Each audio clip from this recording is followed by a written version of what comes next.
Our next speaker is Neil Mammen. During the day, Neil is an engineering scientist who has co-founded 4 companies in Silicon Valley and holds roughly 20 patents. At night, he teaches a defense of the scientific truth of Christianity with a website called NoBlindFaith.com. He's the author of a book, Jesus is Involved in Politics, Why Aren't You? Why Isn't Your Church? And his Christians in Politics Minute broadcast is heard on about 170 radio stations daily. So Mr. Mammen has got some good national exposure, and he's here to talk to us today. Neil, if you would.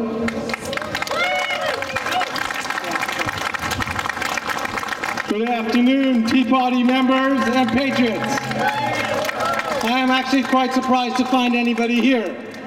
I was under the impression that the Tea Party movement is dead. Are you dead? I didn't hear that. Are you dead? When I told my daughter that I was coming to a tea party, she wanted to come. She's 5. You can understand what she thought it was. That's not what we are. You know, it seems to me that the mainstream media was wrong about us being dead, huh? What do you think? But how could that be? The mainstream media is never wrong. They never take the truth and twist it and change things and edit things out, do they? I didn't think so. Well, you know, the mainstream media thinks we're here because we're mean-spirited and intolerant. Is that true? So let me ask you a few questions here. Are we here? By the way, this is the interactive portion of the talk. I expect you guys to respond to me. Are we here because we think that the poor should suffer and starve to death, or do we think there's a better way? Are we here because we're racist and think all Americans should be white, or do we think an American is defined not by his color, but by his creed and his patriotism? And we think that if you want to enjoy the benefits of being an American, you ought to obey and love our laws and our Constitution. Amen. We think there's a better way. Are we here because we're closed-minded bigots, or is it because we've looked at 80 years of handouts and trillions of dollars spent on the war on poverty, and we've seen that only poverty and dependency has only increased, and we think there's a better way? Are we here because we have some romantic ideals about the Constitution and don't want people to reinterpret it or bring it up to date? Or is it that we think that the Constitution is a perpetual contract, and how dare they change our contract without the approval of all parties? This is a contract, and you don't change it unless you go through the approval process, and that, by the way, is called an amendment. Ever hear about it? So in the few minutes I plan to speak, I'd like to humbly offer you some tools to help others understand what the Tea Party and liberty is all about. I want to give you a creed tool to help liberals understand how they should vote this November. First, let me ask you a few questions. Does the government give us our rights? No. I'm sorry, I didn't hear that. Does the government give us our rights? No. Who gives us our rights? The Creator, amen. Now, if the government doesn't give us our rights and the Creator gives us our rights, what's the purpose of government? To protect our rights, exactly, to protect the rights we already have. But here's the question. What is a right? One of the impetuses for founding of these thousands of great tea parties all over this great and wonderful land was Obamacare. The liberals and the socialists argued that healthcare was a right. Is healthcare a right? No. But why not? And if that's not a right, what are rights? And how do I tell the difference? Now remember the Occupy Wall Street gang, and I do mean gang.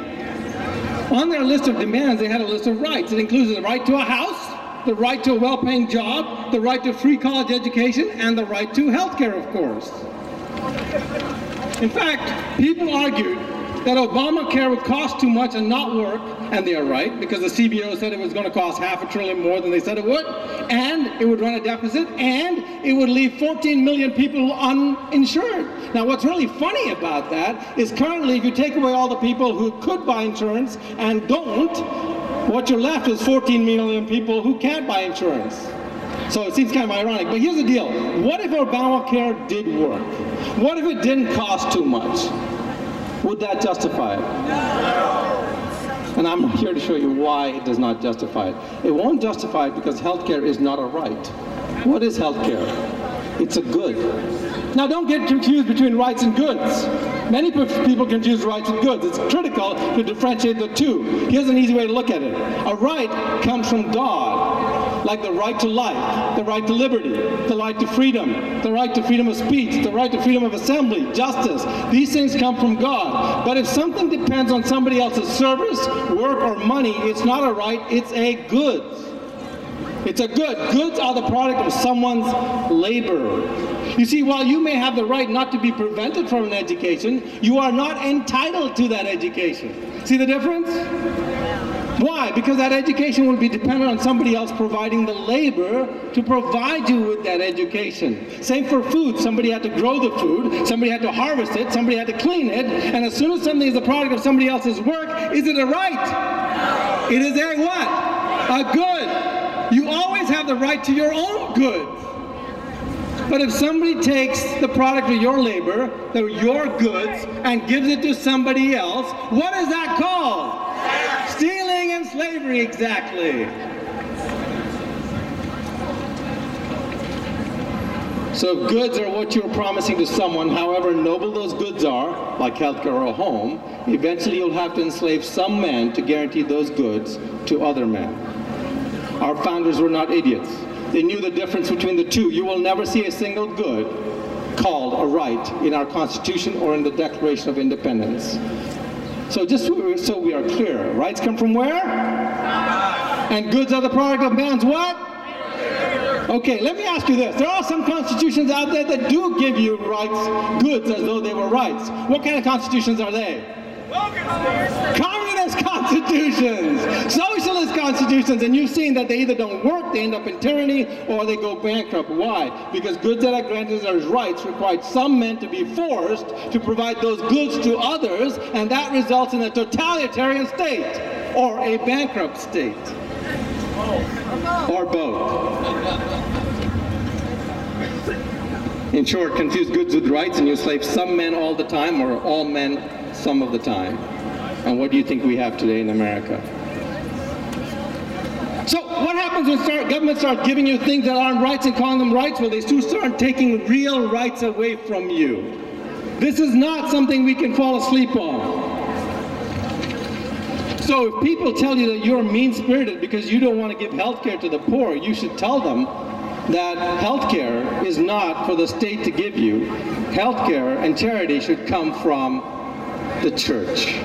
I was on a radio show recently and a caller called in and she said, you are mean-spirited, you're evil because you don't want anybody to have health care. I said, I grew up, by the way, I was born in Ghana, Africa. Until recently I thought I could not run for president. I thought we'd have to annex Ghana for that to happen.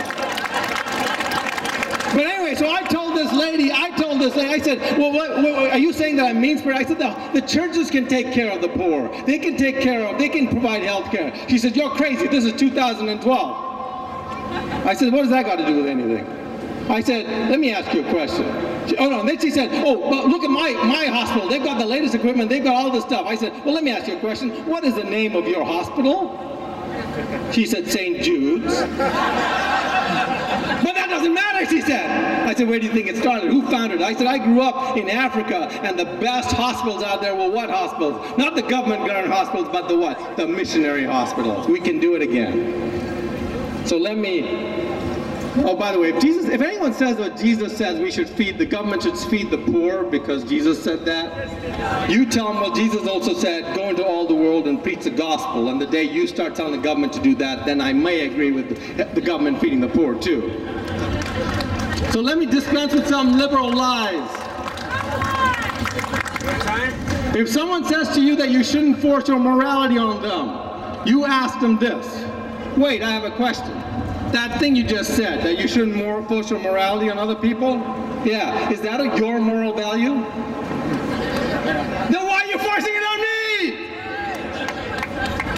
me? If someone says you can't legislate morality, here's what I say. I say, oh, we can't? Oh, can you give me an example of a law that's not based on a moral value? And they get stuck. I say, oh, I know. How about the law on stealing? Oh, no, that's a moral value. How about the law against killing? Oh, no, that's a moral value.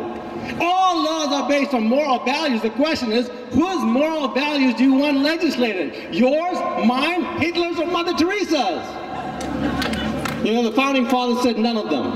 The Founding Fathers said in the Constitution, Declaration of Independence, we should legislate the moral values of what? The laws of nature and of nature's God. But let me close here. I want to close by noting that while the Tea Parties welcome folks of all creeds and religions, let me speak for a minute here to the Christians in the crowd. Brothers and sisters, did you know that there were over 60 million conservative Protestants? I'm just talking about Protestants in America. These folks generally agree with our Tea Party principles. Why is this important? Well, in 2008, Obama won with less than 9 million votes. And with less than 9 million votes winning, 40 million conservative Christians did not vote. Why is this of interest to Tea Partiers? Because even if you're not religious, if we can motivate those churches, we don't need to talk to the liberals, we don't need to convince the independents, we don't need to convince the undeclared, we just need to get those Christians that are sitting in the pews today to get out and vote for godly values. The problem is the Christians have been brainwashed. They're afraid to get involved in politics. So let me do a little bit of self-promotion here, if you'll permit me. Caution, self-promotion coming up. This uninvolvement by Christians frustrated me to no end. So we produced a book with the American Family Association that teaches you how to convince your friends and pastors why they and the church should get involved in politics. We answer every single objection that your church members or a pastor could ever think of. It's in that, there's a tall, bright orange booth back there with the Constitution on the back of it. Come by our booth and find out more. If you need a speaker about things like this, I would be happy to speak to your church, your small group, whatever. Invite me to come and I will come. Let's spread this message, because you know what, folks? If we don't spread this message, we won't be saying God bless America. We'll be saying God save America. And that's dangerous. End of self-promotion. Let me close. By the way, how many of you are sick of government overextending in this? Like the plastic bag ban. Are you sick of that? Well, I'm sick of that. Frankly, I don't shop in San Jose anymore. I go to Campbell. Thank God for Campbell.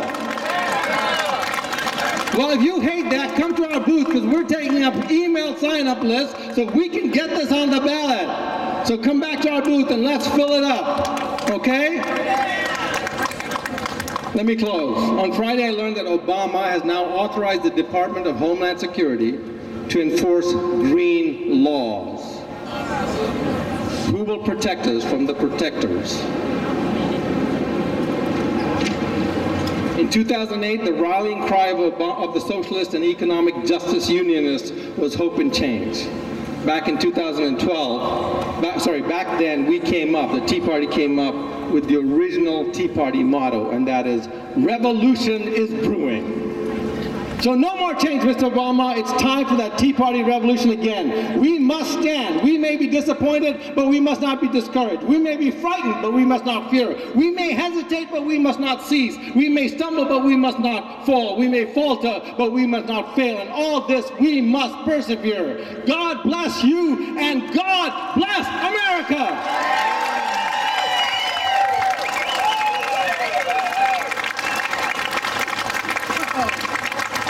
I love this stuff. This is